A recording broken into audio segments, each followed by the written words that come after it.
வயிறை க்ளீன் பண்ணுறதுக்கு இன்னும் அந்த மாத்திரை இந்த மாத்திரை அப்படின்னு ஏதாவது சாப்பிட்டுட்டு இருந்தீங்கன்னா உடனே ஸ்டாப் பண்ணுங்கள். அதெல்லாம் தேவையே இல்லை. இந்த ஒரே ஒரு ரெசிபி ரொம்பவே இந்த காய்கறி ரொம்பவே விலை கம்மியும் கூட. பட் யாருமே பெரும்பாலும் அதை நம்ம இப்போலாம் சாப்பிட்றது கிடையாது. நம்மளோட லைஃப் ஸ்டைல் சேஞ்ச் ஆக ஃபுட் ஹேபிட்டும் சேஞ்ச் ஆகிறதுனால தான் நிறைய நம்மளுக்கு புதுசாக ஊர் பேர் தெரியாத நோயெல்லாம் நமக்கு வருது. இந்த ஒரே ஒரு ரெசிபியை ட்ரை பண்ணி பார்த்துட்டு உங்களோட என்டையர் பாடி ப்ராசஸும் எப்படி இருக்குதுன்னு சொல்லிவிட்டு மறக்காமல் இந்த வீடியோவில் கமெண்ட் பண்ணுங்கள். இதுக்கு பார்த்திங்கன்னா வாழைத்தண்டு, இங்கிலீஷில் பார்த்திங்கன்னா இதை பனானா ஸ்டெம்முன்னு சொல்லுவாங்க. அதை எடுத்துகிட்டு நல்லா நீல வாக்கில் அதில் ஒரு நார் வரும். அந்த நாரை இப்படி கையால் நீங்கள் சுருட்டி எடுத்தாலே ஆட்டோமேட்டிக்காக அந்த நார் வந்துடும். இல்லைன்னா ஒரு குச்சி யூஸ் பண்ணி அந்த நாரை நீங்கள் சுருட்டி எடுத்துகிட்டு பாக்ஸாக கட் பண்ணி எடுத்து வச்சுக்கோங்க. அதுக்கப்புறம் 2 பல்லாரி, கொஞ்சோண்டு சின்ன வெங்காயம், அதுக்கப்புறம் 2 தக்காளி நல்லா பழமாக நீட்ட வாக்கில் அரைஞ்சி எடுத்து வச்சுக்கோங்க. இதில் இன்னொரு டிப் என்னென்னா, வாழைத்தண்டு சீக்கிரமாக கருப்பாயிடும் வெட்டி வச்சதுக்கப்புறம். ஸோ அதனால என்ன பண்ணணும், நம்ம அரிசி கழுவுன 2வது தண்ணி இருக்குல்ல, கைலின்னு சொல்லுவாங்க, அதுக்கு பதிலாக இல்லை, அது ஆப்ஷனல், உங்களுக்கு இல்லைன்னா தயிர் லைட்டாக தண்ணியில் கலந்து கூட நீங்கள் அதில் கூட சப்ஸ்டியூட்டாக யூஸ் பண்ணிக்கலாம். ஸோ இந்த மாதிரி வாழைத்தண்டை நல்லா கழுவி எடுத்து வச்சுக்கோங்க. ஒரு பக்கம் தக்காளி வெங்காயம்லாம் எடுத்து வச்சுக்கோங்க, அரிஞ்சு எடுத்து வச்சுக்கோங்க. இப்போ நம்ம ஆரம்பிச்சிடலாங்க.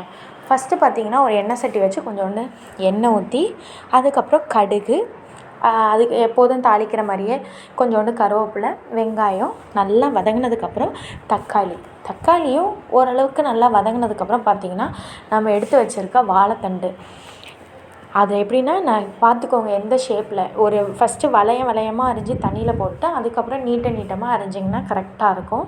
ஸோ அரிஞ்சு எடுத்துகிட்டு அந்த நாரை சுற்றி அரிஞ்சிக்கிட்டே இருந்தீங்கன்னா உங்களுக்கு, இல்லைன்னா வாயில் அந்த நாருக்கு அடிப்படும். இன்னொரு டிப் என்னென்னா, பூவந்தண்டோட நார் கூடுமானம் மட்டும் கிடச்சிச்சின்னா அதை மட்டும் வாங்குங்க.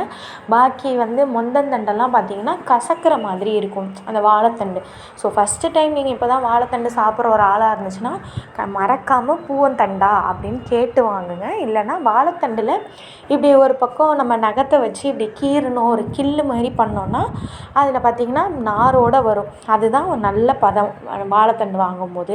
ஸோ அது மாதிரி வாங்கிக்கிட்டு எப்போதும் போல் சிறுபருப்பு, பாசிப்பருப்புன்னு சொல்கிற அந்த பாசிப்பருப்பில் ஒரு டம்ளர், ஒரு கைப்பிடி அளவுக்கோ இல்லை ஒரு கரண்டி அளவுக்கோ, குழிக்கரண்டி இருக்குல்ல, அதனால் ஒரு கரண்டி அளவுக்கோ எடுத்து நல்லா அலசி குக்கரில் ஒரு விசில் விட்டு எடுத்து வச்சுக்கோங்க. அதையும் பார்த்திங்கன்னா இந்த நம்ம வதக்கி வச்சுருக்க வாழைத்தண்டோட அந்த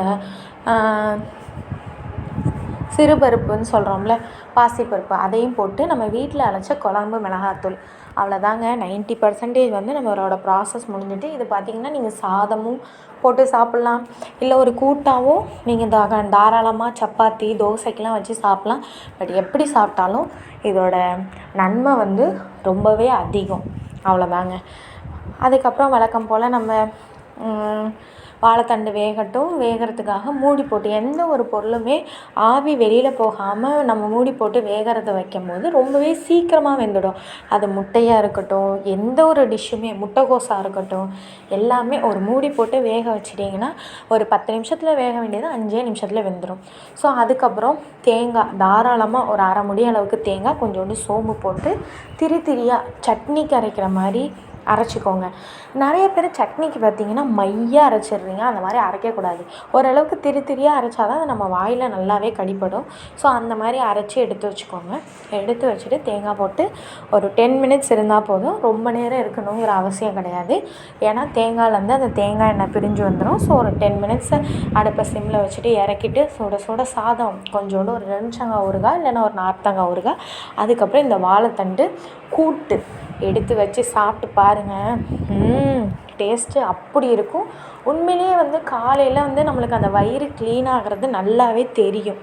ஸோ அந்த ஒரு பெனிஃபிட்டுக்காகவே இதை வாரத்தில் ஒரு வாட்டி சாப்பிட்டு ட்ரை பண்ணி பாருங்கள்.